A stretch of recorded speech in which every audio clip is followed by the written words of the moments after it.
Friends, in this video I'd like to put forward some of my ideas on how I feel Athenian democracy, true democracy, could be brought forward to serve us in our world today.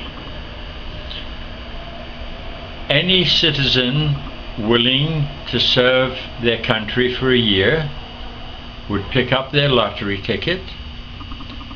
Winners would be drawn from all sections of the country in proportion to its population. When these 500 chosen arrived in the capital, they would be required to fill out a questionnaire listing their fields of knowledge, their passions, their situation in life. This would help to integrate them into groups. When they arrived, I would suggest that they get 4 things from the government.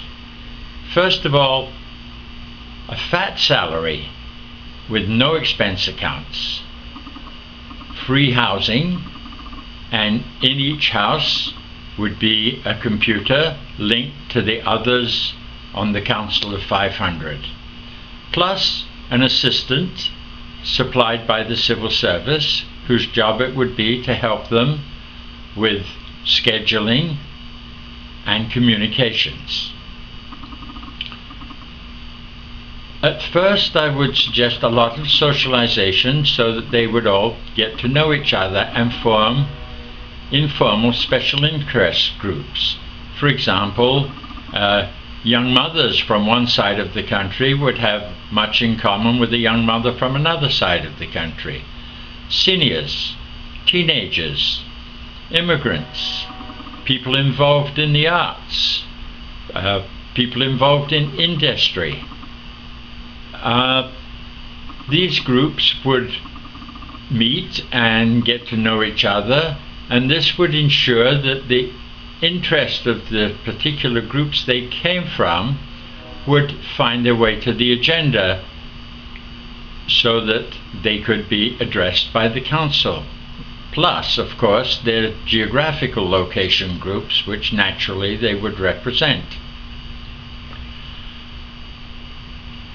On big issues, anybody who'd been willing to serve would have their lottery number and their social security number, and with these 2 numbers would be able to vote either by computer or telephone on the big issues of the day, thereby giving every citizen the opportunity to have a say in the running of the country.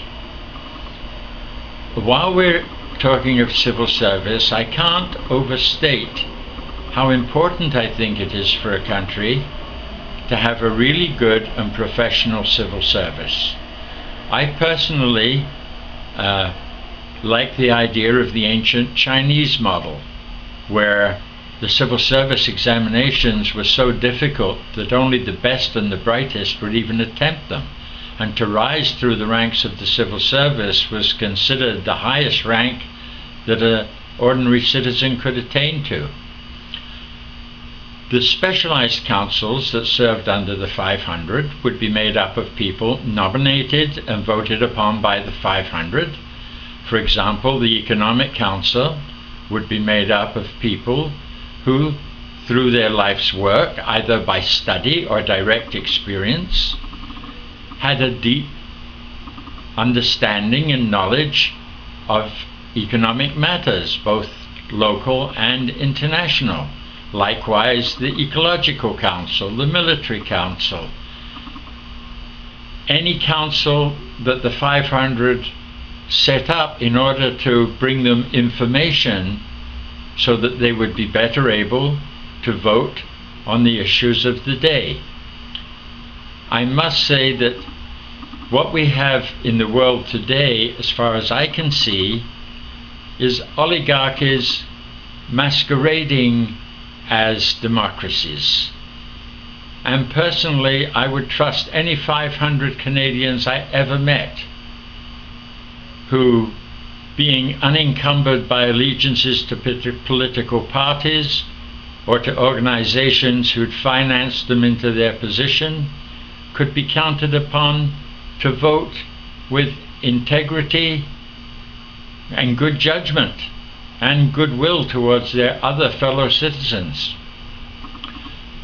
The Council of Judges, very important as they would carry out the scrutiny, would be made up likewise of people nominated by the 500, people who had shown themselves to be of the highest integrity, possibly a famous author or broadcaster, or the pastor of one's local church, any citizen who was known to his fellows to have a deep understanding of human nature and to be honest.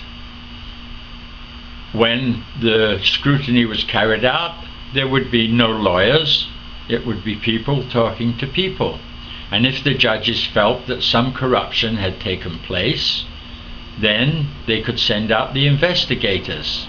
If indeed corruption was found, such as bribery, then the briber and the bribee, as they did in ancient Athens, would forfeit their assets and be exiled from the country.